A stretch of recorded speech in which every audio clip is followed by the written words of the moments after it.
ಸಾಷ್ಟಾಂಗ ಸ್ವಾಮಿ. ಹರೇ ಶ್ರೀನಿವಾಸ. ಶುರು ಮಾಡಿ ಸ್ವಾಮಿ.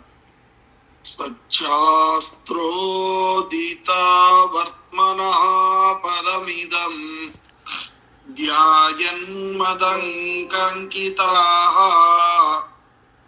ಮನ್ಮಂತ್ರಂ ಜಪ ಶಾಸ್ತ್ರ ಸಂಪದಮತೋ ದಾಸ್ಯಾಮಿ ಭಾಗ್ಯೈ ಸಹ ತತ್ವಾನ್ಯಪಿ ಬೋಧಯಾಮಿ ತದನು ಪ್ರಾಪ್ಯೋ ಮದಂಗ್ರಿರ್ಭವೇತ್ ಇತ್ಯಾಘೋಷಯತೀವ ಯಃ ಕರಚಯೈಃ ತಂ ವಾಜಿವಕ್ತ್ರಂ ಭಜೇ. ಅಸ್ಮದ್ಗುರು ಸಮಾರಂಭಾಂ ಟೀಕಾಕೃತ್ಪಾದಮಧ್ಯಗಾಂ ಶ್ರೀಮದಾಚಾರ್ಯ ಪರ್ಯಂತಾಂ ವಂದೇ ಗುರು ಪರಂಪರಾಂ. ಹರೇ ಶ್ರೀನಿವಾಸ. ಗುರು ರಾಘವೇಂದ್ರ. ಶ್ರವಣ ಮಾಡುವಂತಹ ಎಲ್ಲ ಅಧ್ಯಾತ್ಮ ಬಂಧುಗಳಿಗೂ ಕೂಡ ಇವತ್ತಿನ ದೀಪಾವಳಿ ಅಮಾವಾಸ್ಯೆಯ ನಿಮಿತ್ತ ಶುಭಾಶಯಗಳನ್ನು ಹೇಳುತ್ತಾ ಎಲ್ಲರಿಗೂ ಹೃತ್ಪೂರ್ವಕವಾದ ವಂದನೆಗಳನ್ನ ಮಾಡುತ್ತಾ ಇವತ್ತಿನ ಶ್ರೀನಿವಾಸ ಕಲ್ಯಾಣದ ಚಿಂತನೆಯನ್ನ ಮುಂದುವರಿಸುವುದಾದರೆ ಎಲ್ಲಿಗೆ ಬಂದು ನಿಂತಿತ್ತು ಅಂತ ಕೇಳಿದ್ರೆ, ಆಕಾಶರಾಜ ತನ್ನ ಮಗಳಾಗಿರತಕ್ಕಂತಹ ಪದ್ಮಾವತಿಯನ್ನ ಮದುವೆ ಮಾಡ್ಲಿಕ್ಕೋಸ್ಕರವಾಗಿ ಏನ್ ಮಾಡಿದ್ರು, ಅಂದ್ರೆ ಮಗನಾಗಿರತಕ್ಕಂತಹ ವಸುದಾನನನ್ನ ಕರ್ಕೊಂಡು ಬಂದ್ರೆ ಇವರನ್ನ ಬೃಹಸ್ಪತ್ಯಾಚಾರ್ನ ಕರ್ಕೊಂಡ್ ಬರ್ಲಿಕ್ಕೆ ವ್ಯವಸ್ಥೆ ಮಾಡಿದ್ರು. ಈಗ ಏನ್ ಮಾಡ್ತಾ ಇದ್ದಾರೆ ಅಂತಂದ್ರೆ, ಬೃಹಸ್ಪತ್ಯಾಚಾರ್ನ ಕರ್ಕೊಂಡು ಬಂದ್ಮೇಲೆ ಆ ಶ್ರೀನಿವಾಸನಿಗೆ ಒಂದು ಪತ್ರವನ್ನ ಬರೆದು ಅದನ್ನ ಯಾರ ಕೈಲಿ ಕೊಟ್ಟು ಕಳಿಸ್ಬೇಕು, ಸ್ವಾಮಿ ನೀವೇ ಹೋಗಿ ಕೊಟ್ಟು ಬನ್ನಿ ಅಂತ ಕೇಳಿದ್ರೆ, ಆಗ ಅವ್ರು ಹೇಳ್ತಾರೆ ನನಗೆ ಅಷ್ಟು ಪರಿಚಯ ಇಲ್ಲ, ಅಲ್ಲೇ ಶುಕಾಚಾರ್ಯರು ವಾಸವಾಗಿದ್ದಾರೆ, ಅವರನ್ನ ಕರೆಸು ಅಂತ ಕೇಳಿದಾಗ ತೊಂಡಮಾನನಿಗೆ ಹೇಳಿ ಕಳಿಸ್ತಾ ಇದ್ದಾರೆ. ಶೃಣು ತಾಪಸ ಶಾರ್ದೂಲ ವಚನಂ ರಾಜಭಾಷಿತಂ ಪದ್ಮಾವತೀಂ ವಿವಾಹಾರ್ಹಾಃ ಸಂಪನ್ನಾ ಗುರು ಪೂಜಿತಾಃ. ಆವಾಗ ಏನ್ ಮಾಡಿದ್ದಾರೆ, ಹಿರಿಯರ ಗೌರವಕ್ಕೆ ಪಾತ್ರಳಾಗಿರತಕ್ಕಂತಹ ತನ್ನ ಮಗಳಾಗಿರತಕ್ಕಂತ ಪದ್ಮಾವತಿಯನ್ನ ಕೊಟ್ಟು ಮದುವೆ ಮಾಡಬೇಕು ಅಂತ ಇದ್ದಾರೆ. ಅದಕ್ಕೆ ಬೃಹಸ್ಪತ್ಯಾಚಾರ್ಯರು ಕೂಡ ಬಂದಿದ್ದಾರೆ. ಅವರು ತಮ್ಮನ್ನ ಕರ್ಕೊಂಡ್ ಬರ್ಲಿಕ್ಕೆ ಹೇಳಿದ್ದಾರೆ. ನಮ್ಮ ಅಣ್ಣನಾಗಿರತಕ್ಕಂತ ಆಕಾಶ ರಾಜ ಕೂಡ ನಿಮ್ಮನ್ನ ಕರ್ಕೊಂಡು ಬರ್ಲಿಕ್ಕೆ ಹೇಳಿದ್ದಾರೆ ಅಂತ ಕೇಳಿದಾಗ, ಆವಾಗ ಅಷ್ಟು ಮಾತ್ರ ಹೇಳಿದ್ದೆ ತಡ, ಯಾರಿಗೆ ಏನು ಅಂತ ಹೇಳಲಿಲ್ಲ. ಆ ಕ್ಷಣದಲ್ಲಿ ಸಸಂಭ್ರಮಾತ್ ಸಮುತ್ಥಾಯ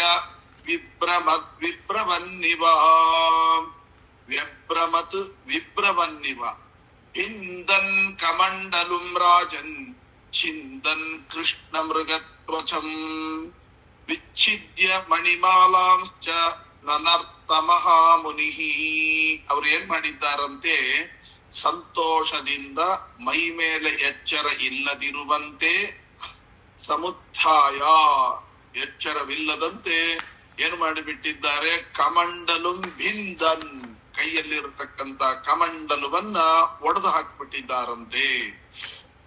ಒಡೆದು ಹಾಕಿ ಮುಂದೆ ಏನ್ ಮಾಡಿದ್ದಾರೆ, ಉಟ್ಟುಕೊಂಡಿರತಕ್ಕಂತಹ ಕೃಷ್ಣ ಮೃಗ ಅದು ಹೇಗಿತ್ತು ಅಂತಂದ್ರೆ, ಕುತ್ತಿಗೆಯಿಂದ ಹಿಡಿದುಕೊಂಡು ಪಾದದ ತನಕ ಇತ್ತಂತೆ.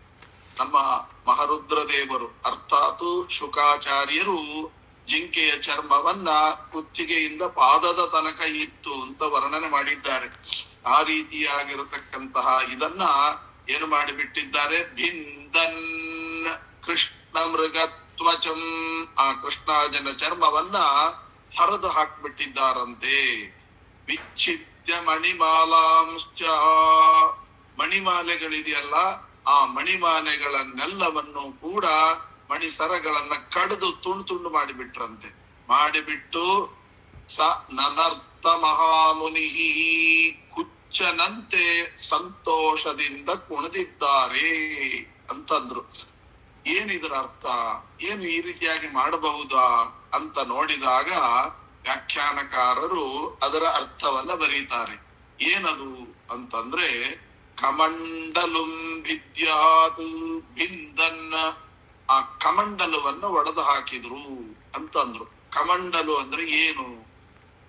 ಸಂಸ್ಕೃತದಲ್ಲಿ ಕಮಂಡಲ ಅಂತಂದ್ರೆ ಪರಮಾತ್ಮನ ಪಾದವನ್ನ ತೊಳೆದ ನೀರನ್ನ ಮೊಟ್ಟ ಮೊದಲಿಗೆ ಬ್ರಹ್ಮದೇವರು ತುಂಬಿಸಿಕೊಂಡದ್ದು ಕಮಂಡಲು. ಆ ಕಮಂಡಲುವಿನಲ್ಲಿ ಆ ಪಾದೋದಕವನ್ನ ತುಂಬಿಸಿಕೊಂಡು ನಂತರ ಆ ಕಮಂಡಲುವಿನಿಂದ ಪರಮಾತ್ಮನ ಪಾದಕ್ಕೆ ಅಭಿಷೇಕವನ್ನ ಮಾಡಿ ಆನಂತರ ಭೂಮಿಗೆ ಕಳಿಸಿರತಕ್ಕಂತಹದ್ದು.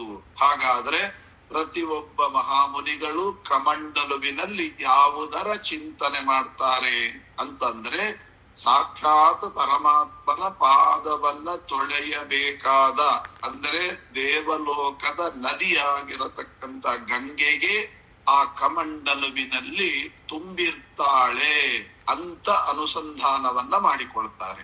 ಹಾಗೆ ಅನುಸಂಧಾನವನ್ನ ಮಾಡಿಕೊಂಡು ಪ್ರತಿಯೊಬ್ಬರು ಕೂಡ ಕಮಂಡಲು ತಾವು ಧ್ಯಾನದಲ್ಲಿರುವಾಗ ಜೊತೆಗೆ ಕಮಂಡಲು ಬೇಕೇ ಬೇಕು. ನೀವು ಭಗವದ್ ಧ್ಯಾನದಲ್ಲಿ ರತರಾದಾಗ, ನೀವು ಮಡಿಯಲ್ಲಿ ಇರುವಾಗ ಕಮಂಡಲು ಜೊತೆಗೇ ಬೇಕು. ಯಾವಾಗ ಕಮಂಡಲು ಇಲ್ಲ ಅಂತಂದ್ರೆ ನಿಮ್ಮ ಮಡಿಯ ಕೆಲಸ ಯಾವುದಕ್ಕಾಗಿ ನೀವು ಆ ಜಪಾದಿಗಳನ್ನ ಮಾಡುತ್ತೀರೋ ಆ ಜಪದ ಪೂರ್ಣ ಫಲ ಸಿಕ್ಕ ಮೇಲೆ ಕಮಂಡಲು ತೆಗಿಬೇಕು. ಅಂದ್ರೆ ನಾವು ಯಾವ ಉದ್ದೇಶವನ್ನಿಟ್ಟುಕೊಂಡು ಕರ್ಮವನ್ನು ಮಾಡ್ತಿರ್ತೀವೋ ಆ ಕೆಲಸ ನೆರವೇರುವ ತನಕ ಆ ಕಮಂಡಲುವಿನಲ್ಲಿ ಗಂಗೆ ಇದ್ದಾಳೆ ಅಂತ ಚಿಂತನೆ ಮಾಡಬೇಕು. ಅದಕ್ಕೆ ನೋಡಿ, ಯಾರನ್ನಾದ್ರೂ ಬ್ರಾಹ್ಮಣರ ಊಟಕ್ಕೆ ಕರೆದ್ರೆ ಅವರು ಬರಿಗೈಯಲ್ಲಿ ಬರೋದಿಲ್ಲ.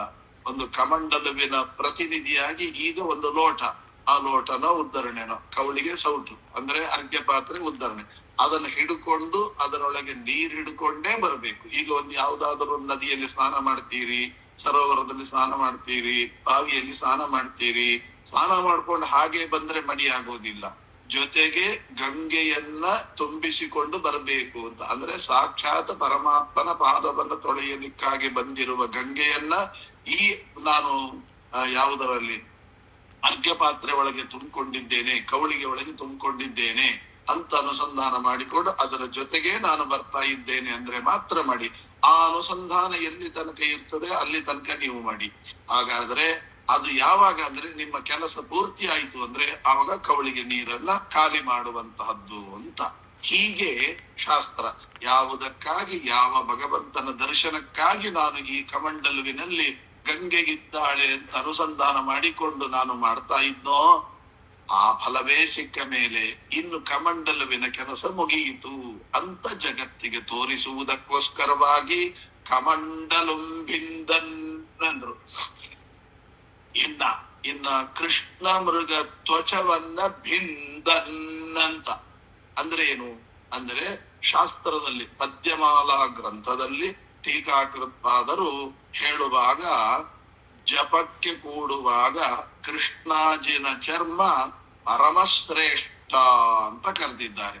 ಅಂದರೆ ಕೃಷ್ಣಾಜಿನ ಚರ್ಮವನ್ನ ಕೆಳಗೆ ಹಾಸಿಕೊಂಡು ಅದರ ಮೇಲೆ ಕೂತುಕೊಂಡು ಜಪ ಮಾಡಿದ್ರೆ ಜಪ ಪೂರ್ಣವಾಗುತ್ತೆ.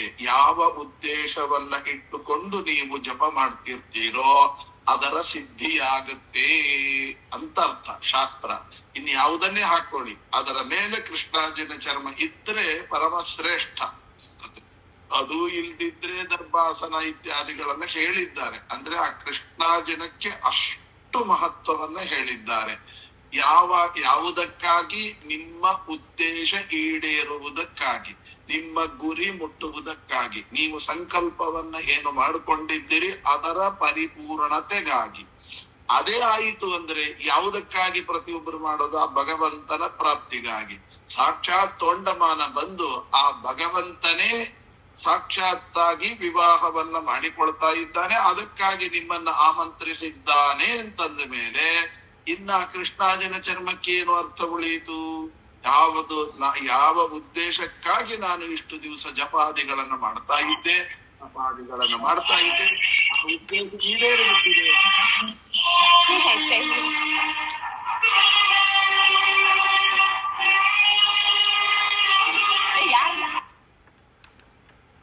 ಆ ಉದ್ದೇಶ ಈಡೇರಿಬಿಟ್ಟಿದೆ. ಹಾಗಾಗಿ ಆ ಉದ್ದೇಶ ಈಡೇರಿದ ಮೇಲೆ ಇನ್ನು ನನಗೇನು ಕೆಲಸ ಅಂತ ಹೇಳಿಬಿಟ್ಟು ಆ ಕೃಷ್ಣಾಜಿನದ ಕೆಲಸ ಇನ್ನಿಲ್ಲ ಅನ್ನುವ ಹಾಗೆ ಅದನ್ನ ಹರಿದು ಹಾಕ್ಬಿಟ್ಟಿದ್ದಾರೆ ಅಂತ ಒಂದು. ಎರಡನೇ ಅರ್ಥವನ್ನು ಬರೀತಾರೆ, ಭಗವಂತನ ಹತ್ರ ಹೋಗಬೇಕಾದ್ರೆ ನೀವು ಭಗವಂತನಿಗೆ ಯಾವುದು ಪ್ರಿಯವೋ ಅದನ್ನ ಮಾಡಿಕೊಂಡು ಹೋದರೆ ಅವನಿಗೆ ಸಂತೋಷವಾಗುತ್ತೆ. ಹಾಗಾದ್ರೆ ಭಗವಂತನಿಗೆ ಯಾವುದು ಪ್ರಿಯ? ಈ ಶರೀರದ ಮೇಲೆ ವ್ಯಾಮೋಹ ಬಿಡಬೇಕು, ಆಗ್ಲೇ ಭಗವಂತ ನಮ್ಮನ್ನ ಹತ್ತಿರ ಸೇರಿಸ್ತಾನೆ. ಹಾಗಾಗಿ ಇಲ್ಲಿ ಅವರ ದೇಹಾಭಿಮಾನ ಅಂತಂದ್ರೆ ಅವರು ಯಾವತ್ತೂ ತಾವು ಬಟ್ಟೆಗಳನ್ನ ಧರಿಸಿದವರಲ್ಲ. ಕೃತ್ತಿವಾಸನೆ ಹಿಂದೆ ನೀನಾನ್ವತ್ತು ಕಲ್ಪ ಅಂತ ಹೇಳಿದಾಗ ಯಾವಾಗಲೂ ಕೂಡ ಜಿಂಕೆಯ ಚರ್ಮವನ್ನೇ ಉಟ್ಟುಕೊಂಡಿರತಕ್ಕಂಥವರು. ಹೀಗೆ ಆ ಜಿಂಕೆಯ ಚರ್ಮವನ್ನೇ ಉಟ್ಟುಕೊಂಡಿರುವಂತಹ ವ್ಯಕ್ತಿಗಳೇ ಅದೇ ಶರೀರದ ಮೇಲೆ ವ್ಯಾಮೋಹ. ಅದನ್ನೇ ಹರಿದು ಹಾಕಿಬಿಟ್ರೆ ಶರೀರದ ಮೇಲೆ ಸಂಪೂರ್ಣ ವ್ಯಾಮೋಹ ಬಿಟ್ಟಿದ್ದೇನೆ ಅನ್ನುವ ಅನುಸಂಧಾನವನ್ನ ಶುಕಾಚಾರ್ಯರು ಮಾಡುವುದಕ್ಕೋಸ್ಕರವಾಗಿ ಮೊದಲಿಂದಲೂ ಶರೀರದ ಮೇಲೆ ವ್ಯಾಮೋಹ ಇಲ್ಲದಿದ್ದವರು ಈಗಂತೂ ಪೂರ್ಣ ಬಿಟ್ಟು ಬಿಟ್ಟಿದ್ದೇನೆ ಅಂತ ತಿಳಿಸುವುದಕ್ಕೋಸ್ಕರವಾಗಿ ಆ ಕೃಷ್ಣ ಮೃಗ ಚರ್ಮವನ್ನ ಹರಿದು ಹಾಕಿಬಿಟ್ಟಿದ್ದಾರೆ. ಇನ್ನ ತುಳಸಿ ಮಣಿಮಾಲೆಯನ್ನ ಹರಿದು ಹಾಕ್ಬಿಟ್ರು. ಅಲ್ಲ, ತುಳಸಿ ಮಣಿಮಾಲೆ ಪವಿತ್ರ ಅಲ್ವಾ, ಅದನ್ನ ಯಾಕೆ ಹರಿಬೇಕು ಅಂತಂದ್ರೆ, ಯಾವ ಭಗವಂತನ ನಾಮ ಸಂಕೀರ್ತನೆ ಮಾಡಬೇಕಾದರೆ ತುಳಸಿ ಮಣಿಯಿಂದ ಜಪ ಮಾಡಬೇಕು ಅಂತುಂಟು. ಬಹಳ ಸೂಕ್ಷ್ಮವಾದ ವಿಚಾರ. ತಂತ್ರಸಾರ ಸಂಗ್ರಹದಲ್ಲಿ ಶ್ರೀಮದ್ ಆಚಾರ್ಯರು ಹೇಳಿದಂತ ಮಾತನ್ನ ನಿಮ್ಮ ಮುಂದೆ ಇಡೋದಾದ್ರೆ ಅವರು ಹೇಳ್ತಾರೆ, ಗಾಯತ್ರಿ ಮಂತ್ರವನ್ನ ನೀವು ಜಪಿಸಬೇಕಾದರೆ ಕೈಯಿಂದಲೇನೆ ಎಣಿಸಿಕೊಳ್ಳಬೇಕು. ಗಾಯತ್ರಿ ಮಂತ್ರ ಜಪ ಮಾಡಬೇಕಾದ್ರೆ ಕೈಯಿಂದಲೇ ಎಣಿಸಿ ಜಪ ಮಾಡಬೇಕು. ಆ ಗಾಯತ್ರಿ ಮಂತ್ರದ 3 ಪಟ್ಟು ನಾರಾಯಣ ಮಂತ್ರ ಹಾಗೂ ಇತರ ಮಂತ್ರಗಳನ್ನೇನು ಜಪ ಮಾಡ್ತೀರಲ್ಲ, ಆ ಜಪಾದಿಗಳನ್ನ ಮಾಡಬೇಕಾದರೆ ನಾರಾಯಣ ಮಂತ್ರ, ವೇದವ್ಯಾಸ ಮಂತ್ರ, ಹಯಗ್ರೀವ ಮಂತ್ರ, ನರಸಿಂಹ ಮಂತ್ರ, ಶ್ರೀನಿವಾಸ ಮಂತ್ರ ಇವೆಲ್ಲವನ್ನು ಜಪ ಮಾಡಬೇಕಾದ್ರೆ ಮಣಿಯಿಂದ ಮಾಡಬೇಕು, ಕೈಯಿಂದ ಮಾಡೋದಲ್ಲ. ಗಾಯತ್ರಿ ಮಂತ್ರ ಮಾತ್ರ ಕೈಯಿಂದ ಜಪ ಮಾಡೋದು. ಉಳಿದ ಮಂತ್ರಗಳನ್ನ ನೀವು ತುಳಸಿ ಮಣಿಯಿಂದ ಜಪ ಮಾಡಬೇಕು. ಏನು ಅಂತ ಜಪ ಮಾಡಬೇಕು? ನಾರಾಯಣ ಮಂತ್ರವನ್ನ, ಶ್ರೀನಿವಾಸ ಮಂತ್ರವನ್ನ, ಶ್ರೀಕೃಷ್ಣ ಮಂತ್ರವನ್ನ. ಸ್ವಾಮಿ ನನಗೆ ನಿನ್ನ ದರ್ಶನ ಕೊಡು ಅಂತ. ಅಂದ್ರೆ ಯಾವ ತುಳಸಿ ಮಣಿಯಿಂದ ನಿನ್ನ ದರ್ಶನ ಪ್ರಾಪ್ತಿಯಾಗಲಿ ಅಂತ ಜಪ ಮಾಡ್ತಾ ಇದ್ನೋ ಅದರಿಂದ ಆ ಜಪಕ್ಕೆ ಸಿದ್ಧಿ ಸಿಕ್ಕಿಬಿಡ್ತು. ಏನಂತ? ಸ್ವಾಮಿ ನನ್ನ ಸ್ವಾಮಿ ಕರೆಸ್ತಾ ಇದ್ದಾನೆ, ಅಂದ್ರೆ ಸ್ವಾಮಿಯ ವಿವಾಹಕ್ಕಾಗಿ ನೀವು ಬರಬೇಕಂತೆ ಅಂತ ಯಾವಾಗ ಹೇಳಿದ್ರೋ ಆ ಕ್ಷಣದಲ್ಲಿ ಈ ಮಣಿಯಿಂದ ಏನು ಜಪ ಮಾಡ್ತಾ ಇದೆ ಆ ಕಾರ್ಯ ಸಿದ್ಧಿಯಾದ ಮೇಲೆ ಈ ಮಣಿಗಳನ್ನೆಲ್ಲ ಹರಿದು ಹಾಕಿದ್ರು. ಹರಿದು ಹಾಕಿದ್ರು ಅಂದ್ರೆ ಏನು? ಒಂದೊಂದು ಮಣಿಯಲ್ಲಿ ಕೋಟಿ ಕೋಟಿ ಭಗವಂತನ ನಾಮಗಳ ಜಪದ ಸನ್ನಿಧಾನ ಇದೆ ಒಂದೊಂದು ಮಣಿಯಲ್ಲಿಯೂ. ಯಾಕಂದ್ರೆ ಜಪ ಮಾಡಿದ್ದು ಎಷ್ಟು ಬಾರಿ ಜಪ ಮಾಡಿರ್ತಾರೆ ಶುಕಾಚಾರ್ಯರು, ಅಷ್ಟು ಸನ್ನಿಧಾನ ಇದೆ. ಅದನ್ನೆಲ್ಲವನ್ನು ಹರಿದು ಹಾಕಿದ್ರು ಅಂದ್ರೆ ಏನರ್ಥ? ಅಂದ್ರೆ ಎಲ್ಲ ಕಡೆ ಭೂಮಿಯಲ್ಲಿ ಪಸರಿಸಿದರು ಅಂತ ಅರ್ಥ. ಹಾಗಾದ್ರೆ ಒಂದೊಂದು ಮಣಿ ಅಂದ್ರೆ ಭಗವಂತನ ನಾಮ ಸಂಕೀರ್ತನೆಯ ಮಹತ್ವ. ಅದನ್ನ ಎಲ್ಲ ಕಡೆ ಭೂಮಿಯಲ್ಲಿ ಪಸರಿಸಿದರು ಅಂದ್ರೆ ಏನರ್ಥ? ಭಗವನ್ ಮಹಿಮೆಯನ್ನ ಇಡೀ ಜಗತ್ತಿನಲ್ಲಿ ಪ್ರಚಾರ ಮಾಡಿದ್ರು ಅಂತ ಅರ್ಥ. ಭಗವನ್ ನಾಮಕ್ಕೆ ಇಂಥ ಫಲ ಸಿಕ್ಕೇ ಸಿಗುತ್ತೆ ಅನ್ನೋದಕ್ಕೆ ನಾನು ಸಾಕ್ಷಿ. ನೋಡಿ, ಇಷ್ಟು ದಿವಸ ಅವನ ದರ್ಶನ ಮಾಡಬೇಕು ಅಂತ ಹೇಳಿ ಜಪ ಮಾಡ್ತಾ ಇದ್ದೆ, ಅದರ ಫಲ ಸಿಕ್ಕಿ ಬಿಡ್ತು. ನೀವು ಕೂಡ ಹೀಗೆ ಜಪವನ್ನ ಮಾಡಿ ಆ ಭಗವದ್ ಅನುಗ್ರಹಕ್ಕೆ ಪಾತ್ರರಾಗ್ರಿ. ಕಿಮಲಭ್ಯಂ ಭಗವತಿ ಪ್ರಸನ್ನೆ ಶ್ರೀನಿಕೇತನೆ. ಆ ದೇವರು ಸಿಕ್ಕ ಮೇಲೆ ನಿಮ್ಗೆ ಏನಾಗಬೇಕಾಗಿದೆ? ಎಲ್ಲ ಫಲಗಳು ಸಿಕ್ಕೇ ಸಿಗುತ್ತೆ ಎಂಬತಕ್ಕಂತಹ ಮಾತನ್ನ ಹೇಳಿ, ವಿಚ್ಛಿದ್ಯ ಮಣಿಮಾಲಾಂಶ್ಚ ಸಸ ಸನನರ್ಥ ಮಹಾಮುನಿ. ಹೌದು, ಕುಣಿದ್ರಲ್ಲ, ಅದು ಯಾಕೆ ಕುಣಿದ್ರು? ಒಂದು ರಂಗ ನಿನ್ನ ಕೊಂಡಾಡುವ ಮಂಗಳಾತ್ಮರ ಅವ್ರು ಏನ್ ಮಾಡ್ತಾರೆ? ರೋಧಿಸುವರೋ ನಾಟ್ಯವಾಡುವರು ಅಲ್ವಾ? ಅದೆಲ್ಲ ನಿಜ. ಆದರೆ ಒಂದು ವಿಷಯ ತಿಳಿದುಕೊಳ್ಳಿ, ಏನು ಅಂತ ಕೇಳಿದ್ರೆ, ಕುಣಿದುರು ಅಂತನ್ನುವ ಶಬ್ದಕ್ಕೆ ಪಾದದಿಂದ ಭೂಮಿಯಲ್ಲಿ ಸಂತೋಷವನ್ನ ಅಭಿವ್ಯಕ್ತ ಮಾಡಿದರು ಅಂತ ಅರ್ಥ. ಅದರಲ್ಲಿಯೂ ಕೂಡ ಮುಖ್ಯವಾಗಿ ಶುಕಾಚಾರ್ಯರು ಅಂತಂದ್ರೆ ಮಹಾರುದ್ರದೇವರು ಅಂತ ಅರ್ಥ. ಮಹಾರುದ್ರದೇವರಿಗೆ ನಟನವೇ ಖುಷಿ ಕೊಡುವಂತಹದ್ದು. ರುದ್ರದೇವರಿಗೆ ಸಂತೋಷ ಆಯಿತು ಅಂತಂದ್ರೆ ಜೋರಾಗಿ ನರ್ತನ ಮಾಡ್ತಾರೆ. ನರ್ತನ ಆಯಿತು ಅಂದ್ರೆ ರುದ್ರದೇವರಿಗೆ ಮಹಾನ್ ಸಂತೋಷ. ಅಲ್ಲ, ರುದ್ರದೇವರಿಗೆ ಎಲ್ಲ ಬಿಟ್ಟು ವೈರಾಗ್ಯಶಾಲಿಗಳು ಅವರಿಗೆ ಸಂತೋಷ ಆಗೋದು ಭಗವಂತನ ವಿಚಾರ ತಿಳಿದಾಗ ಮಾತ್ರ. ಅದು ತಿಳಿದಿದೆ ಅಂದ್ರೆ ಅಷ್ಟು ಸಂತೋಷವಾಗಿದೆ ಅಂತನ್ನುವಂತಹದ್ದನ್ನ ಇಲ್ಲಿ ತಿಳಿಸಿಕೊಡ್ತಾ ಇದ್ದಾರೆ. ಮೈ ಮರೆತು ಕುಣಿತಾ ಇದ್ದಾರೆ. ಸ ನನರ್ಥ ಮಹಾಮುನಿ. ಅದ್ಭುತವಾಗಿರತಕ್ಕಂತಹ ಒಂದು ಚಿಂತನೆಯನ್ನು ತಿಳಿಸ್ತಾ ಇದ್ರಿ. ಎಲ್ಲಿ ತನಕ ಅಂದ್ರೆ ಮುಹೂರ್ತ ಮಿತ್ತಂ ರಾಜೇಂದ್ರ, ಒಂದು ಮುಹೂರ್ತದ ತನಕ. ಒಂದು ಮುಹೂರ್ತ ಅಂದ್ರೆ 48 ನಿಮಿಷ. ಅಲ್ಲಿ ತನಕ ಕುಣಿದಿದ್ದಾರಂತೆ. ತದುದ್ಭವದಿತಂಬ ಶಂಗತಾಹ. ಯಾಕೆ ಅಂತ ಕೇಳಿದಾಗ ನಮಗೂ ಕೂಡ ಭಕ್ತಿ ಹುಟ್ಟುತ್ತೆ. ಏನು ಇದ್ದಕ್ಕಿದ್ದಂತೆ ಭಕ್ತಿ ಮುಖ್ಯ ಇರುತ್ತೆ. ಅದು ಎಷ್ಟು ಸ್ಪೀಡ್ ಬಂದಿರ್ತದೋ ಅಷ್ಟೇ ಸ್ಪೀಡ್ ಹೊಟ್ಟೋಗ್ಬಿಡ್ತದೆ. ಜಾಸ್ತಿ ಹೊತ್ತಿರಲ್ಲ.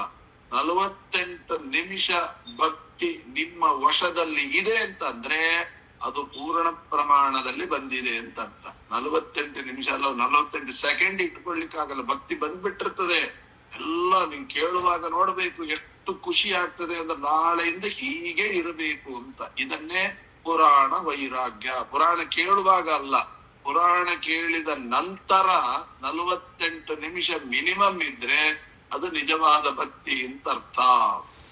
ಹಾಗಾಗಿ ಇಂತಹ ಭಕ್ತಿಗಳು 48 ನಿಮಿಷದ ತನಕ ಎಚ್ಚರಾವಸ್ಥೆಯಲ್ಲಿ ಕುಡಿದಿದ್ದಾರೆ ಅಂತ ಅಂದ್ರೆ ಅಷ್ಟು ಹೊತ್ತು ಭಕ್ತಿ ಅವರಿಗೆ ಪ್ರಾಪ್ತಿಯಾಗಿದೆ ಅಂತ ಅರ್ಥ. ಅಲ್ಲ, ಮಹಾರುದ್ರದೇವರ ಯೋಗ್ಯತೆ ಬಹಳ ದೊಡ್ಡದು. ಸುಮ್ಮನೆ ಒಂದು ಭೂಲೋಕದಲ್ಲಿ ಈ ರೀತಿಯಾದಂತ ಪರಿಸ್ಥಿತಿಯನ್ನು ತಿಳಿಸಿಕೊಡ್ತಾ ಇದ್ದಾರೆ. ಮುಹೂರ್ತ ಮಿತ್ತಂ ರಾಜೇಂದ್ರ ತದುದ್ಭವತಿ ಶಂಗತಾಹ ಉವಾಚ ಪಶ್ಚಾತ್ ರಾಜಾನಂ ಕೃಷ್ಣ ದ್ವೈಪಾಯನರ್ಮುನಿ. ಆ ಶುಕಾಚಾರ್ಯರಿಗೆ ಬುದ್ಧಿ ವಶವಿಲ್ಲದಂತಾಗೋಯ್ತು, ಕಂಟ್ರೋಲೇ ಸಿಗಲಿಲ್ಲ. ಆ ನಂತರ ಆ ವ್ಯಾಸಪುತ್ರರಾಗಿರತಕ್ಕಂಥ ಸಾಕ್ಷಾತ್ ವೇದವ್ಯಾಸ ದೇವರ ಮಗನಾಗಿರತಕ್ಕಂತಹ ಶುಕಾಚಾರ್ಯರು ತೊಂಡಮಾನರಾಯನನ್ನ ಕುರಿತು ಮಾತನಾಡ್ಲಿಕ್ಕೆ ಶುರು ಮಾಡಿದ್ದಾರೆ. ಅಷ್ಟು ಸಂತೋಷದಿಂದ ಏನು ಹೇಳಿರಬಹುದು? ಸಾಧೂದಿತಂ ವಾಕ್ಯಂ ಉದಾರ ವಿಕ್ರಮತ್ವಯಾ ಹರೇರ್ವೆಂಕಟ ಶೈಲವಾಸಿನಃ ಕನ್ಯಾ ಪ್ರಧಾನ ಪುರುಷಾರ್ಥ ಸಾಧನಂ ಸಮಸ್ತ ಭೋಗಸ್ಥ ಪವಿತ್ರ ಕಾರಣಂ. ಆ ಮಹಾಪರಾಕ್ರಮಿ ಒಳ್ಳೆ ಮಾತನ್ನು ಹೇಳಿದ್ಯಪ್ಪ. ಈ ಮಾತಿಗೆ ನಾನು ಇಷ್ಟು ದಿವಸ ಎದುರು ನೋಡ್ತಾ ಇದ್ದೆ, ಇದಕ್ಕೋಸ್ಕರವಾಗಿ ಜಪ ಮಾಡ್ತಾ ಇದ್ದೆ, ಇದಕ್ಕೋಸ್ಕರವಾಗಿ ತಪ ಮಾಡ್ತಾ ಇದ್ದೆ. ಆ ತಪಕ್ಕೆ, ಆ ಜಪಕ್ಕೆ, ಆ ಧ್ಯಾನಕ್ಕೆ ಭಗವಂತ ವರ ಕೊಟ್ಟು ಬಿಟ್ಟ. ಆ ವೆಂಕಟ ಪರ್ವತದಲ್ಲಿ ಇರತಕ್ಕಂತ ಶ್ರೀನಿವಾಸನಿಗೆ ಕನ್ಯಾದಾನ ಮಾಡೋದು ಒಂದು ದೊಡ್ಡದಾಗಿರತಕ್ಕಂತ ಧರ್ಮ, ಅರ್ಥ, ಕಾಮ, ಮೋಕ್ಷಾದಿ ಚತುರ್ವಿಧ ಫಲ ಪುರುಷಾರ್ಥಗಳನ್ನ ಕೊಡತಕ್ಕಂಥದ್ದು. ಈ ಕಲ್ಯಾಣ ಅನ್ನುವಂಥದ್ದು ಸಮಸ್ತ ಫಲವನ್ನ ಕೊಡತಕ್ಕಂತಹದ್ದು. ಆದ್ದರಿಂದ ಸಮಸ್ತ ಲೋಕವನ್ನ ಪವಿತ್ರ ಮಾಡತಕ್ಕಂಥ, ಸಮಸ್ತ ಲೋಕಶ್ಚ ಪವಿತ್ರ ಕಾರಕಂ, ಇಡೀ ಲೋಕವನ್ನೇ ಪವಿತ್ರವನ್ನಾಗಿ ಮಾಡತಕ್ಕಂಥದ್ದು. ಕನ್ಯಾ ಪ್ರದಾನಂ ಪುರುಷಾರ್ಥ ಸಾಧನಂ. ಕನ್ಯಾ ಪ್ರದಾನ ಅಂತ ಅನ್ನೋದೇನಿದೆಯಲ್ಲ, ಅದರಿಂದ ಇಡೀ ಜಗತ್ತಿನಲ್ಲಿ ಏನು ಪುರುಷಾರ್ಥಗಳು ಅಂತಿದೆ ಅದೆಲ್ಲ ಪ್ರಾಪ್ತಿಯಾಗತ್ತೆ. ಸಮಸ್ತ ಲೋಕಶ್ಚ ಪವಿತ್ರ ಕಾರಣಂ. ಸಮಸ್ತ ಲೋಕಶ್ಚ ಪವಿತ್ರ ಕಾರಣಂ ಅಂತಂದ್ರೆ ಜಗತ್ತಿನಲ್ಲಿ ಪವಿತ್ರಗೊಳಿಸುವಂತಹ ಗಂಗಾದಿ ತೀರ್ಥಗಳಿಗಿಂತಲೂ ಅತಿಶಯ ಪಾವಿತ್ರ್ಯ ಅಂತ ಅರ್ಥ. ಶ್ರೀನಿವಾಸ ಕಲ್ಯಾಣ ನೋಡಿ, ಅದ್ಭುತವಾದ ಮಾತು. ಶ್ರೀನಿವಾಸ ಕಲ್ಯಾಣ ಮಾಡೋದು ಸಾಮಾನ್ಯವಾಗಿರತಕ್ಕಂಥವರಿಗೆ ಸಾಧ್ಯ ಇಲ್ಲ. ಅದು ಬಂದಿದೆ ಅಂದ್ರೆ ಅದು ನಾನು ಮಾಡಿದೆ ಅಂತಲ್ಲ, ಭಗವಂತ ನಮಗೆ ಮಾಡಿಸ್ತಾ ಇದ್ದಾನೆ. ಅಷ್ಟೇ ಅಲ್ಲ, ಶ್ರೀಕೃಷ್ಣನಿಗೆ ತುಳಸಿಯನ್ನ ಕೊಟ್ಟು ವಿವಾಹ ಮಾಡುವಂತೆ ನಿನ್ನ ಮಗಳನ್ನ ಶ್ರೀನಿವಾಸನಿಗೆ ನೀಡುವಂತಹದ್ದು ಮೋಕ್ಷ ಸಾಧನ. ನಿನಗೆ ಮಾತ್ರ ಅಲ್ಲಪ್ಪ, ಈ ಉತ್ಸವವನ್ನ ನೋಡ್ಲಿಕ್ಕೆ ಯಾರು ಬರ್ತಾರಲ್ಲ ಅವರೆಲ್ಲರಿಗೂ ಕೂಡ, ಹೀಗೆ ಹೇಳುವವರಿಗೂ ಅದನ್ನ ಈ ರೀತಿಯಾಗಿ ಶ್ರೀನಿವಾಸ ಕೊಟ್ಟು ಮದುವೆ ಮಾಡಿದ ಅಂತ ಯಾರು ಹೇಳ್ತಾರಲ್ಲ, ಅದನ್ನು ಕೇಳ್ತಾರಲ್ಲ, ಅಂತವರಿಗೂ ಚತುರ್ವಿಧ ಫಲ ಪುರುಷಾರ್ಥ ಸಿದ್ಧಿ ಅಂದ್ರೆ ಇನ್ನು ಮಾಡಿದವಂತವರಿಗೆ ಯಾಕೆ ಇರೋದಿಲ್ಲ ಅನ್ನುವಂತ ಮಾತನ್ನ ಇಲ್ಲಿ ಹೇಳ್ತಾ ಇದ್ದಾರೆ. ಆ ಆಕಾಶ ರಾಜ ಬೃಹಸ್ಪತಿ ಇದರಂತೆಯೇ ಶ್ರೀನಿವಾಸನ ದಯೆಯಿಂದ ಪ್ರತಿನಿತ್ಯದಲ್ಲೂ ಇಂತಹ ಮಹಾದಾನಾದಿಗಳನ್ನ ಮಾಡುವುದರಲ್ಲಿ ಸದಾ ನಿರತರಾಗಿರ್ಲಿ ಅಂತನ್ನುವಂತಹದ್ದನ್ನ ನಾನು ತಿಳ್ಕೊಂಡಿದ್ದೇನಮ್ಮ. ಇತ್ಯಾಶಿಷ ಪ್ರಾಶಸ್ತ್ಯಾಹ ಪದ್ಮಾವತಿ ತೀರ್ಥೇವಗಾಹ್ಯ ಚ ಅಷ್ಟೇ ಹೇಳಿದ್ರು. ಮರುಕ್ಷಣದಲ್ಲಿ ಪದ್ಮಾವತಿ ತೀರ್ಥ ಅಂದ್ರೆ ಇವರೆಲ್ಲ ಪದ್ಮಾವತಿ ಸರೋವರದ ದಂಡೆಯ ಮೇಲೆ ಇದ್ರು ಅಂತ ನಾನು ಹೇಳಿದ್ದೆ ಮೊನ್ನೆನೆ. ಹಾಗಾಗಿ ಅಲ್ಲಿ ಪದ್ಮಾವತಿ ಸರೋವರ ಇದೆಯಲ್ಲ, ಪದ್ಮ ಸರೋವರ, ಅದರಲ್ಲಿ ಮುಳುಗಿದ್ದಾರೆ. ಮುಳುಗಿಬಿಟ್ಟು ಸ್ನಾನ ಮಾಡಿ ಮಾಧ್ಯಾಹ್ನಿಕಾದಿಗಳನ್ನ ಮಾಡಿದ್ದಾರೆ, ಜಪತಪಾದಿಗಳನ್ನ ನೆರವೇರಿಸಿದ್ದಾರೆ. ಆಮೇಲೆ ಏನ್ ಮಾಡಿದ್ರು, ತಾವು ಧರಿಸಿರತಕ್ಕಂತಹ ಜೀರ್ಣವಾದ ಅಲಂಕಾರ ವಸ್ತುಗಳನ್ನೆಲ್ಲ ತೆಗೆದು ಹಾಕಿಬಿಟ್ರು. ಜೀರ್ಣೋಪಬರ್ಹಣಂ ತ್ಯಕ್ತ್ವಾ ಅದನ್ನೆಲ್ಲವನ್ನು ಕೂಡ ಬಿಟ್ಟಿದ್ದಾರೆ. ಮುಂದೆ ಏನ್ ಮಾಡಿದ್ದಾರೆ, ಸನವಾನಿ ಕುಶಗ್ರಾಣಿ ನಿಕೃತ್ಯ ಮುನಿ ಸತ್ತಮಃ ಕಿರೀಟಂ ಬಂಧಗಿತ್ವಾ ತೈಹಿ ಉತ್ತಮ ಅಂಗ ನಿಬಂಧನಂ. ಮಹರುದ್ರದೇವರು ಕಿರೀಟವನ್ನ ಜೀವಮಾನದಲ್ಲೇ ಹಾಕಿಲ್ಲಂತೆ. ಅವರು ಜಟಾಜೂಟಧರರು. ಒಂದು ದಿನ ಅಷ್ಟೇ ಅಲ್ಲ, ತನ್ನ ಮದುವೆಯ ದಿವಸವೂ ಕೂಡ ಕಿರೀಟ ಪೇಟ ಏನು ಧರಿಸಿಲ್ಲ. ಅದೇ ಜಟೆಯನ್ನು ಬಿಟ್ಟುಕೊಂಡು ಬಂದಂತಹವರು. ಹಾಗಿರುವಾಗ ಜೀವಮಾನದಲ್ಲೇ ಕಿರೀಟವನ್ನ ಹಾಕದೇ ಇರತಕ್ಕಂತಹ ಶುಕಾಚಾರ್ಯರು ಏನು ಮಾಡಿದ್ರು, ಒಂದು ಕಟ್ಟು ದರ್ಬೆ ತಗೊಂಬಂದ್ರು, ಒಳ್ಳೆ ಕಟ್ಟು, ದೊಡ್ಡ ಕಟ್ಟು ತಂದು ಏನ್ ಮಾಡಿದ್ರು, ಅವುಗಳಿಂದ ಅಂದ್ರೆ ಒಂದೊಂದೇ ದರ್ಬೆಯನ್ನ ತೆಗೆದುಕೊಂಡು ಶಿರೋಭೂಷಣ ಪ್ರಾಯವಾದಂತಹ ಕಿರೀಟ ನಿರ್ಮಾಣ ಮಾಡಿದ್ರು. ಮೊದಲಿಗೆ ದರ್ಬೆಯಿಂದ ನಿರ್ಮಾಣಗೊಂಡಿರತಕ್ಕಂತಹ ಕಿರೀಟವನ್ನ ತಯಾರು ಮಾಡಿದರು. ಮೊದಲಿಗೆ ಬೇಕಾಗಿರತಕ್ಕಂತಹದ್ದು ನೋಡಿ, ಅಷ್ಟೆಲ್ಲ ಮದುವೆಗೆ ಹೊರಟಿದ್ದಾರೆ. ಮೊದಲು ಮಾಡಿದ್ದೇನು, ತಲೆಗೆ ಬೇಕಾಗಿರತಕ್ಕಂತ ಕಿರೀಟವನ್ನ. ಇವತ್ತು ನಾವು ಕೂಡ ಅಷ್ಟೇ, ಜೀವನದಲ್ಲಿ, ನಿತ್ಯ ಜೀವನದಲ್ಲಿ, ಲೌಕಿಕ ಜೀವನದಲ್ಲಿ ಪ್ರಯಾಣ ಮಾಡಬೇಕಾದ್ರೆ ನೀವು ಯಾವುದನ್ನ ಹಾಕಿಕೊಳ್ತೀರಿ, ಯಾವುದನ್ನ ಬಿಡ್ತೀರಿ ಅಂತ RTOದವರು ಕೇಳೋದಿಲ್ಲ. ಪೊಲೀಸರು ಏನು ಕೇಳ್ತಾರೆ, ಹೆಲ್ಮೆಟ್ ಇದೆಯಾ ಅಂತ ಕೇಳ್ತಾರೆ. ಹೆಲ್ಮೆಟ್ ಇದ್ರೆ ಮಾತ್ರ ಉಳಿದದ್ದು ಯಾವುದು ಹಾಕೊಂಡದ್ದು ಸಾರ್ಥಕ. ಹೆಲ್ಮೆಟ್ ಇಲ್ದೆ ನೀವು ಏನು ಡ್ರೆಸ್ ಹಾಕೊಂಡ್ರು ಕೂಡ ಅದಕ್ಕೆ ಬೆಲೆ ಇಲ್ಲ. ಹಾಗಾದ್ರೆ ಏನರ್ಥ, ಮೊದಲಿಗೆ ತಲೆಗೆ ರಕ್ಷಣೆ ಬೇಕು.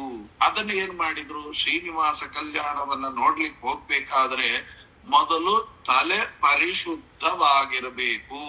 ತಲೆಯ ಒಳಗಡೆ ಏನಿರುತ್ತಲ್ಲ, ನಾನು, ನನ್ನದು ಅಂತ ಇದೆಲ್ಲ ಹೋಗ್ಬೇಕು.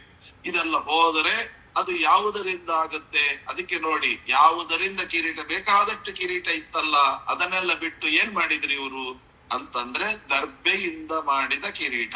ದರ್ಬೆ ಅನ್ನುವ ಶಬ್ದಕ್ಕೆ ಸಂಸ್ಕೃತದಲ್ಲಿ ಪವಿತ್ರ ಅಂತ ಅರ್ಥ. ಪವಿತ್ರ ಅಂದ್ರು ಒಂದೇ, ದರ್ಬೆ ಅಂದ್ರು ಒಂದೇ. ಯಾವುದೇ ವಸ್ತುವನ್ನ ದರ್ಬೆ ಹಾಕಿದ ಕೂಡ್ಲೆ ಅದು ಪವಿತ್ರವಾಗುತ್ತೋ ಅಂತಹ ಪಾವಿತ್ರತೆಯನ್ನ ಪಡೆದಿರುವಂತಹ ಒಂದು ವಸ್ತು ಅಂತಂದ್ರೆ ಅದು ದರ್ಬೆ. ಮನೆಯಲ್ಲಿ ಸದಾ ಇಟ್ಟುಕೊಳ್ಳಬೇಕಾದದ್ದು. ಎಷ್ಟೋ ಜನರಿಗೆ ಭಯ, ಎಲ್ಲಿಯೋ ದರ್ಬೆ ಇಟ್ಕೊಂಡ್ಬಿಟ್ರೆ ಮನೆಯಲ್ಲಿ ಏನಾದ್ರು ಮರಣ ಆಗೋಗುತ್ತೆ. ಮಹಾ ತಪ್ಪು ಕಲ್ಪನೆಗಳು. ದರ್ಬೆಯಷ್ಟು ಪವಿತ್ರವಾದ ವಸ್ತುವೇ ಜಗತ್ನಲ್ಲಿಲ್ಲ. ಅಂತ ಕಲಿ ಏನ್ ಮಾಡಿಬಿಟ್ಟ ನೋಡಿ, ಕಲಿಯ ಬುದ್ಧಿ ಹೇಗಿದೆ ಅಂತ. ಯಾವುದನ್ನ ಇಟ್ಟುಕೊಂಡ್ರೆ ಮನೆ ಸದಾ ಪವಿತ್ರವಾಗಿರುತ್ತೋ ಅಂತಹ ದರ್ಬೆ, ಪವಿತ್ರ ಅಂದ್ರೆ ದರ್ಬೆ. ಆ ದರ್ಬೆಯ ಮೇಲೇನೆ ನಮಗೆ ಬ್ಯಾಡ್ ಇಂಪ್ರೆಷನ್ ಬರುವ ಹಾಗೆ, ಕೆಟ್ಟ ಅಭಿಪ್ರಾಯ ಬರುವ ಹಾಗೆ ಬುದ್ಧಿಯಲ್ಲಿ ತುಂಬಿದ. ಮೊದಲು ಅದನ್ನು ತೆಗೆದು ಹಾಕು ಅಂತ ನಾವು ಆ ಕಲಿ ಹೇಳಿದಂತೆ ಕಲಿಯ ಪ್ರಭಾವಕ್ಕೊಳಗಾಗಿ, ಅಯ್ಯೋ ಈ ದರ್ಬೆ ಮನೆಯಲ್ಲಿ ಇಟ್ಕೊಂಡ್ಬಿಟ್ರಿ ಯಾರು ಸತ್ತೋಗ್ಬಿಡ್ತಾರಂತೆ, ತೆಗೆದು ಹೊರಗೆ ಹಾಕ್ಬಿಡ್ರಿ ಅಲ್ರಿ. ಹಾಗಾದ್ರೆ ಪುರೋಹಿತರು ತಮ್ಮ ಮನೆಯಲ್ಲಿ ಸದಾ ದರ್ಬೆ ಇಟ್ಕೊಂಡ್ಬಿಟ್ಟಿರ್ತಾರೆ. ಹಾಗಾದ್ರೆ ಪುರೋಹಿತರ ಮನೆಯಲ್ಲಿ ದಿನ ಸಾಯ್ತಾರೆ ಅಂತ ಅರ್ಥವಾ? ಹಾಗಲ್ಲ. ದರ್ಬೆಯನ್ನು ಇಟ್ಟುಕೊಂಡ ಮಾತ್ರಕ್ಕೇನೆ ಸಾಯೋದಾದ್ರೆ ಇವತ್ತು ಎಲ್ಲ ಸುಸೈಡ್ ಮಾಡ್ಕೊಳ್ತಕ್ಕಂಥವ್ರೆಲ್ಲ ದರ್ಬೆ ಮನೆಯಲ್ಲಿ ಇಟ್ಕೊಂಡ್ಬಿಟ್ಟು ಸತ್ತೋಗ್ಬಿಡ್ತಿದ್ರು. ಅಷ್ಟು ಸುಲಭ ಅಲ್ಲ. ಆದ್ದರಿಂದ ಪ್ರಾಣ ಯಾವುದೇ ಕಾರಣಕ್ಕೂ, ಅಂದರೆ ಕಲ್ಯಾದಿ ದೈತ್ಯರು ಮನೆಯ ಒಳಗಡೆ ಪ್ರವೇಶ ಮಾಡದಿದ್ದಂತೆ ತಡೆಯುವ ತಾಕತ್ತಿರೋದು ಆ ಪವಿತ್ರಕ್ಕೆ. ಪವಿತ್ರ ಅಂದ್ರೆ ದರ್ಬೆ. ಅಂತಹ ದರ್ಬೆಯಿಂದ ಅಂತಹ ಪವಿತ್ರವಾದಂತಹ ಕಿರೀಟವನ್ನ ತಲೆಯ ಮೇಲೆ ಇಟ್ಟುಕೊಂಡು ತಲೆಯಲ್ಲಿ ಯಾವತ್ತೂ ಕೂಡ ನಾನು ಎಂಬ ಅಹಂಕಾರ, ನನ್ನಿಂದ ಎಂಬ ಅಹಂಕಾರ, ನನಗೋಸ್ಕರ ಎಂಬ ಅಹಂಕಾರ ಬಾರದಿದ್ದ ಹಾಗೆ ತಡೆಯುವ ತಾಕತ್ತು ಆ ದರ್ಬೆಗಿದೆ. ಆದ್ದರಿಂದಲೇ ಇವತ್ತು ನೀವು ನೋಡಬಹುದು, ನಮ್ಮ ಶಾಸ್ತ್ರದಲ್ಲಿ ಯಾವುದೇ ಒಂದು ಶುಭ ಕಾರ್ಯವನ್ನ ಮಾಡಬೇಕಾದ್ರೆ ಭಾಗವತದಲ್ಲಿ ಬರ್ತದೆ. ಮೊದಲನೇ ಸ್ಕಂದದಲ್ಲಿ ಕೌಶಿಕ್ಯಾಪ ಉಪಸ್ಪೃಶ್ಯ ವಾಗ್ವಜ್ರಂ ವಿಸಸಜ್ಜಸಹ ಅಂತ ಶೃಂಗಿ ಶಾಪವನ್ನ ಕೊಟ್ಟ ಅಂತ. ಹೇಗೆ ಶಾಪವನ್ನ ಕೊಟ್ಟ ಅಂದ್ರೆ, ಒಂದು ಪವಿತ್ರವನ್ನ ಕೈಗೆ ಮಾಡಿಕೊಂಡು ಹಾಕಿಕೊಂಡು ನೀರನ್ನ ಹಿಡ್ಕೊಂಡು ಇವತ್ತಿಂದ 7ನೆಯ ದಿನದಲ್ಲಿ ತಕ್ಷಕನಿಂದ ಕಚ್ಚಿ ಸಾಯಲಿ, ಯಾರು ನಮ್ಮ ತಂದೆಯ ಕೊರಳಿಗೆ ಸತ್ತ ಹಾವನ್ನು ಹಾಕಿದ್ದಾರೋ ಅವರು ಸಾಯಲಿ ಅಂತ ಶಾಪವನ್ನ ಕೊಟ್ಟಿದ್ದಾರೆ. ಹಾಗಾದ್ರೆ ಆ ಕೈಯಲ್ಲಿ ಪವಿತ್ರ ದರ್ಬೆಯನ್ನ ಹಾಕೊಂಡ್ರು. ಕೌಶಿಕ್ಯಾಪ ಉಪಸ್ಪೃಶ್ಯ ಅಂತ ಭಾಗವತದಲ್ಲಿ ಬರುತ್ತೆ. ಹಾಗಾದ್ರೆ ಯಾವುದೇ ಒಂದು ಕೆಲಸವನ್ನ ಮಾಡಬೇಕಾದ್ರೆ ಪವಿತ್ರವನ್ನು ಹಾಕೊಂಡು ಮಾಡಿದ್ರೆ ಮಾತ್ರ ಅದು ಪೂರ್ಣ ಯಶಸ್ವಿ ಆಗುತ್ತೆ. ಇಡೀ ತಲೆಗೇನೆ ದರ್ಬೆಯ ಪವಿತ್ರ ಹಾಕೊಂಡ್ಬಿಟ್ರೆ ಈ ತಲೆ ಯಾವತ್ತೂ ಕೂಡ ನಂದು, ನನ್ನಿಂದ, ನನಗೋಸ್ಕರ ಇದ್ಯಾವುದು ಬರೋದಿಲ್ಲ. ಎಲ್ಲ ಆ ಸ್ವಾಮಿಯಿಂದ.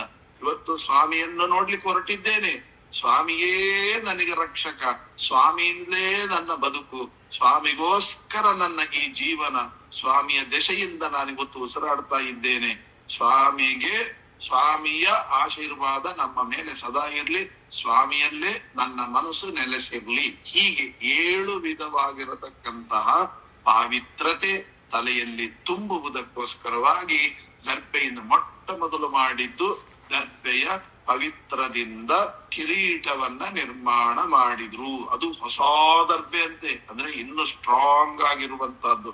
ಸ ನವಾನಿ ಕುಶಾಗ್ರಾಣಿ ನಿಕೃತ್ಯ ಮುನಿ ಸತ್ತಮಃ ಕಿರೀಟಂ ಬಂಧಯಿತ್ವಮತೈಹಿ ಉತ್ತಮ ಅಂಗ ನಿಬಂಧನಂ. ನೋಡಿ, ಉತ್ತಮವಾಗಿರತಕ್ಕಂತಹ ಅಂಗ ಅಂದ್ರೆ ತಲೆ. ಯಾಕೆ ಅಂದ್ರೆ ಜ್ಞಾನೇಂದ್ರಿಯ ಸದಾ ಪವಿತ್ರವಾಗಿರ್ಬೇಕು. ಕರ್ಮೇಂದ್ರಿಯ ಪವಿತ್ರ, ಜ್ಞಾನೇಂದ್ರಿಯ ಪವಿತ್ರವಾಗಿದ್ರೆ ಕರ್ಮೇಂದ್ರಿಯ ಆಟೋಮೆಟಿಕ್ ಆಗಿ ಪವಿತ್ರವಾಗುತ್ತೆ. ಹಾಗಾಗಿ ಜ್ಞಾನೇಂದ್ರಿಯಗಳೆಲ್ಲ ತುಂಬಿರೋದು ಇಲ್ಲೇ. ಕಣ್ಣು, ಮೂಗು, ಕಿವಿ, ಬಾಯಿ ಎಲ್ಲ ನೋಡಿ, ಕಿವಿ ಎಲ್ಲ ಇಲ್ಲೇ ಇದೆ. ಹಾಗಾಗಿ ಜ್ಞಾನೇಂದ್ರಿಯಗಳು ಪೂರ್ಣವಾಗಿರುವಂತಹ ಜಾಗ ತಲೆ. ಅದರ ಮೇಲೆ ಕಿರೀಟವನ್ನ, ದರ್ಬೆಯ ಕಿರೀಟವನ್ನ, ಅಂದ್ರೆ ಪಂಚ ಜ್ಞಾನೇಂದ್ರಿಯಗಳು ಸದಾ ಪವಿತ್ರವಾಗಿರಬೇಕು, ಇಟ್ಕೋಬೇಕು ಅನ್ನುವ ಸಂದೇಶವನ್ನ ಜಗತ್ತಿಗೆ ಕೊಡುವುದಕ್ಕೋಸ್ಕರವಾಗಿ ಆ ದರ್ಬೆಯ ಪವಿತ್ರವನ್ನ ತಲೆಯಲ್ಲಿ ಇಟ್ಟುಕೊಂಡಿದ್ದಾರೆ.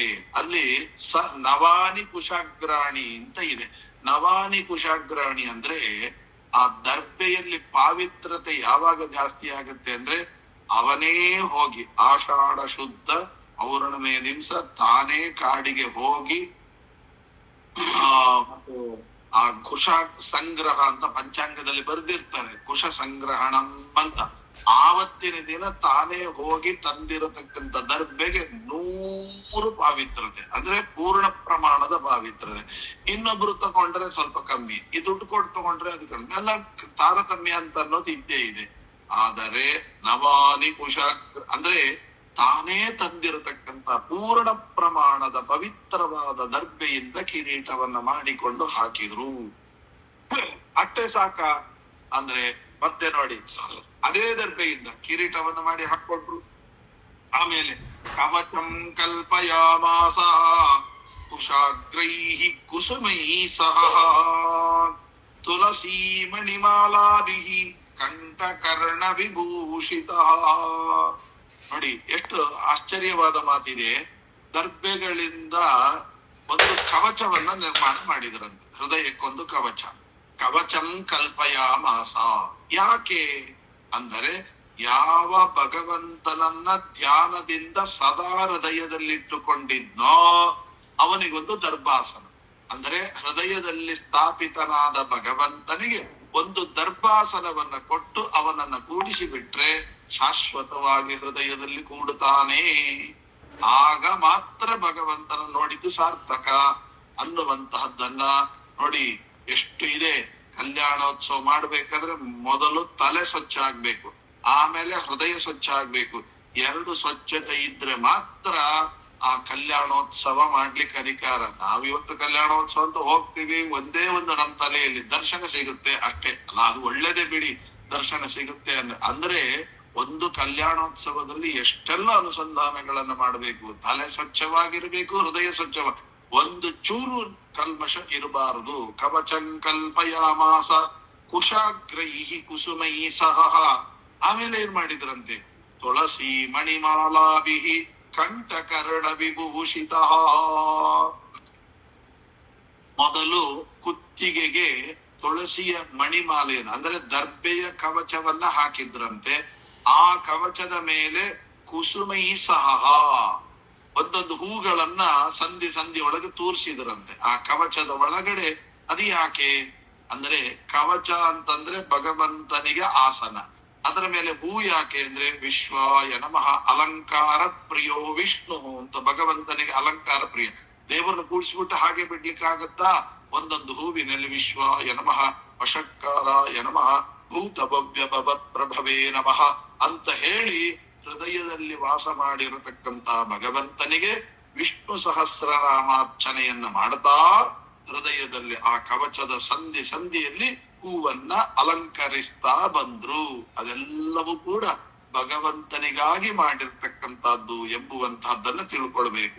ಆಮೇಲೆ ಏನ್ ಮಾಡಿದ್ರು, ತುಳಸಿ ಮಣಿಮಾಲಾಭಿಹಿ ಅಂದ್ರು. ಯಾಕೆ ತುಳಸಿಯ ಮಾಲೆಯನ್ನು ಹಾಕೊಂಡ್ರಂತೆ? ಯಾಕೆ? ಭಗವಂತನಿಗೆ ಎಷ್ಟೇ ಹೂ ಅರ್ಚನೆ ಮಾಡ್ರಿ, ತುಳಸಿ ಇಲ್ಲದ ಪೂಜೆ ವಲ್ಲನೋ ಹರಿವಲ್ಲನೋ. ತುಳಸಿ ಇರ್ಲೇಬೇಕು, ನೀವು ಎಂತೆಂತ ಹೂ ಬೇಕಾದ್ರೂ ತಂದಿಟ್ಕೊಳ್ಳಿ. ಆದರೆ ರಾಮದೇವರ ಪೂಜೆ, ರಾಮದೇವರ ಮಂಗಳಾರತಿ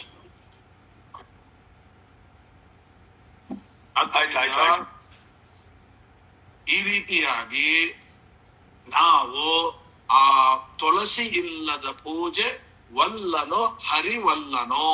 ಆದ್ದರಿಂದ ತುಳಸಿ ಇಲ್ಲದೆ ಇರತಕ್ಕಂಥ ಪೂಜೆಯನ್ನ ಭಗವಂತ ಸ್ವೀಕಾರ ಮಾಡೋದಿಲ್ಲ ಅಂತನ್ನುವಂತಹದ್ದನ್ನ ತಿಳಿಸಲಿಕ್ಕೆ ಆ ಪೂಜೆಯ ರೀತಿಯಲ್ಲಿ ಅವರು ಮಾಡ್ತಾ ಇದ್ದಾರೆ. ಆದ್ದರಿಂದ ತುಳಸಿ ಮಣಿಮಾಲಾಭಿಹಿ ಕಂಠ ಕರ್ಣ ವಿಭೂಷಿತಂ.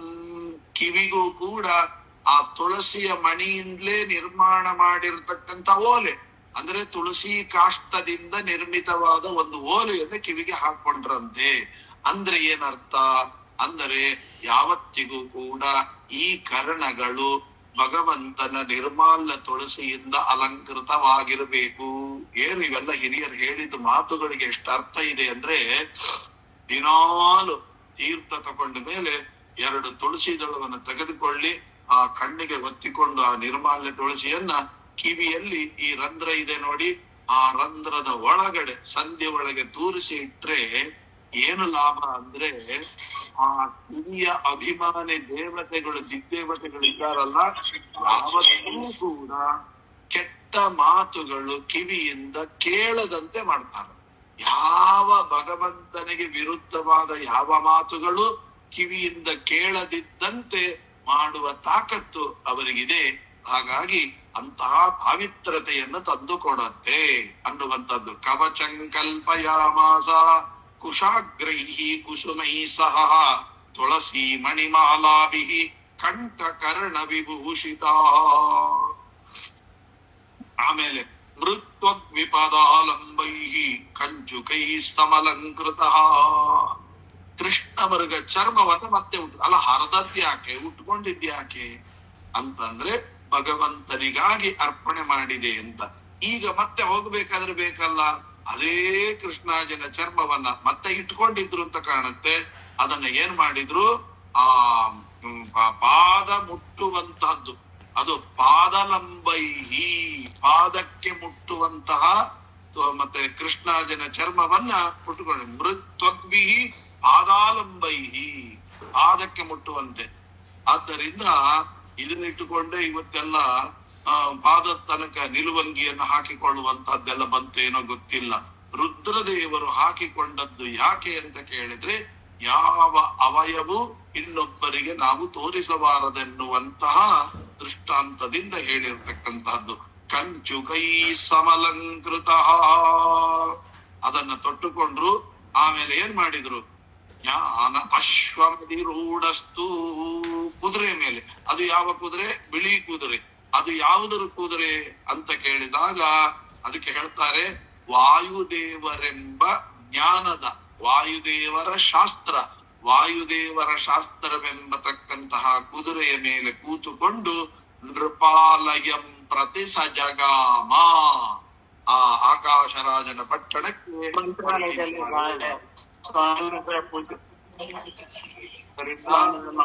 ಸತ್ವದ್ವಿಪಾದಾಲಂಬೈಃ ಕಂಚುಕೈ ಸಮಲಂಕೃತಃ ಜ್ಞಾನಾಶ್ವಮಧಿರೂಢಸ್ತು ಸಜಗಾಮ ನೃಪಾಲಯಂ. ಇಷ್ಟೆಲ್ಲ ಆದ ಮೇಲೆ ಆ ಇವನು ತೊಂಡಮಾನ ರಾಜ ತಾನು ಅವರನ್ನ ಕರೆದುಕೊಂಡು ಬಂದಿದ್ದಾನೆ. ಬಂದು ಅಣ್ಣನ ಮುಂದೆ ಕರ್ಕೊಂಡು ಬಂದಿದ್ದಾನೆ. ತಮಾಯಂತಂ ಮುನಿಂ ದೃಷ್ಟ್ವ ಚತುರಂಗ ಬಲಾನ್ವಿತಃ ಪುರೋಹಿತಂ ಪುರಸ್ಕೃತ್ಯ ಕುಶಮೂಲ ಫಲೋದಕೈಃ. ನೋಡಿ, ಅಲ್ಲೂ ಕೂಡ ಕಾಲ್ ತೊಳಿಬೇಕಲ್ಲ. ಬಂದು ಕೂಡ್ಲೆ ಪುರೋಹಿತಂ ಪುರಸ್ಕೃತ್ಯ ಅಂದರೆ ಪುರೋಹಿತರನ್ನ ಮುಂದೆ ಮಾಡಿಕೊಂಡು. ಬಹಳ ಮುಖ್ಯವಾದ ಮಾತಿದು. ಮದುವೆಯ ಯಾವುದೇ ಕೆಲಸವನ್ನ ಮಾಡಬೇಕಾದ್ರೆ ಪುರೋಹಿತರನ್ನ ಮುಂದೆ ಇಟ್ಟುಕೊಂಡು ಮಾಡಬೇಕು. ಯಾಕೆ ಅಂತ ಕೇಳಿದಾಗ, ಮಾಡುವ ಯಾವುದೇ ಕ್ರಿಯಾಲೋಪಾದಿಗಳು ನಡೆದರೂ ಕೂಡ ಅದನ್ನ ಪರಿಪೂರ್ಣವಾಗಿ ಪರಿಹಾರ ಮಾಡತಕ್ಕಂತ ತಾಕತ್ತು ಆ ಪುರೋಹಿತರಲ್ಲಿ ಇದೆ. ಆ ಕ್ಷಣದಲ್ಲಿ ಏನಾದ್ರು ತಪ್ಪಿದ್ರೆ ಬುದ್ಧಿವಾದ ಹೇಳುವಂತಹವರು ಯಾವುದೇ ಭಗವಂತ ಯಾವುದನ್ನ ಅಪೇಕ್ಷೆ ಪಡ್ತಾನೆ, ಪುರೋಹಿತರನ್ನ ಮುಂದೆ ಮಾಡಿಕೊಂಡು ಬಂದಿರುವಂತ ಯಾವುದೇ ವಿಷಯವಾಗಿದ್ರೂ ಕೂಡ ಭಗವಂತ ಅದನ್ನ ಸ್ವೀಕಾರ ಮಾಡ್ತಾನೆ ಅಂತ ಶಾಸ್ತ್ರ ಇದ್ದದ್ದರಿಂದ ಪುರೋಹಿತಂ ಪುರಸ್ಕೃತ್ಯ ಕುಶ ಮೂಲ ಫಲೋದಕೈಹಿ, ಅವರಿಗೆ ಇಷ್ಟವಾಗಿರತಕ್ಕಂತ ಕುಶ ಮೂಲ ಫಲ ಗೆಡ್ಡೆ ಗೆಣಸುಗಳು ಅವುಗಳನ್ನ ನಮಸ್ಕಾರವನ್ನ ಮಾಡ್ತಾ ಇದ್ದಾರೆ. ಆಮೇಲೆ ಮಾತನಾಡಬೇಕು ಅಂತ ಹೇಳಿ ಅವರು ಮಾತನ್ನ ಪ್ರಾರಂಭಿಸಿದ್ದಾರೆ. ಏನು ಮಾತಾಡಿದರು ಎಂಬುವಂತಹದ್ದನ್ನ ಮತ್ತೆ ನಾಳೆ ಸೇರಿದಾಗ ತಿಳಿಸಬೇಕು. ನಾಳೆಯ ದಿವಸ ಸಂಪೂರ್ಣವಾಗಿರತಕ್ಕಂತಹ ಬಲಿಪಾಡ್ಯ ಅನ್ನುವಂತಹದ್ದು, ಬಲಿರಾಜನನ್ನ ಸ್ತೋತ್ರ ಮಾಡುವಂತಹದ್ದು. ಯಾರು ಬಲೀಂದ್ರ ಪೂಜೆಯನ್ನ ಮಾಡ್ತಾರೆ ಅವರಿಗೆ ನಂದು ಅಂತೇನು ಅಹಂಕಾರ ಇದೆಯಲ್ಲ, ಬಲಿಗಿತ್ತಲ್ಲ ವಾಮನ ಏನ್ ಬೇಕಾದ್ರೂ ಕೇಳಿಕೊಡ್ತೇನೆ ಅಂತ ಆ ನಾನು ಎಂಬತಕ್ಕಂತ ಅಹಂಕಾರವನ್ನ ದಮನ ಮಾಡುವಂತಹ ದಿನ, ಪವಿತ್ರವಾದ ದಿನ ಬಲೀಂದ್ರ ಪೂಜೆ. ಅದನ್ನ ಮಾಡಿ ಆ ಭಗವದ್ ಅನುಗ್ರಹಕ್ಕೆ ನಾವೆಲ್ಲ ಪಾತ್ರರಾಗೋಣ ಅಂತ ಹೇಳ್ತಾ ಅಯಂ ಶ್ಲೋಕಾಭಿಪ್ರಾಯ ಅಸ್ಮದ್ ಗುರುವಂತರ್ಗತ ರಾಘವೇಂದ್ರ ಗುರುವಂತರ್ಗತ ಭಾರತೀ ರಮಣ ಮುಖ್ಯ ಪ್ರಾಣಾಂತರ್ಗತ ಲಕ್ಷ್ಮೀ ವೆಂಕಟೇಶ್ವರ ದೇವರ ಪಾದಾರವಿಂದದಲ್ಲಿ ಈ ನುಡಿ ಕುಸುಮಗಳನ್ನ ಅರ್ಪಿಸುತ್ತ ಶ್ರೀಕೃಷ್ಣಾರ್ಪಣ.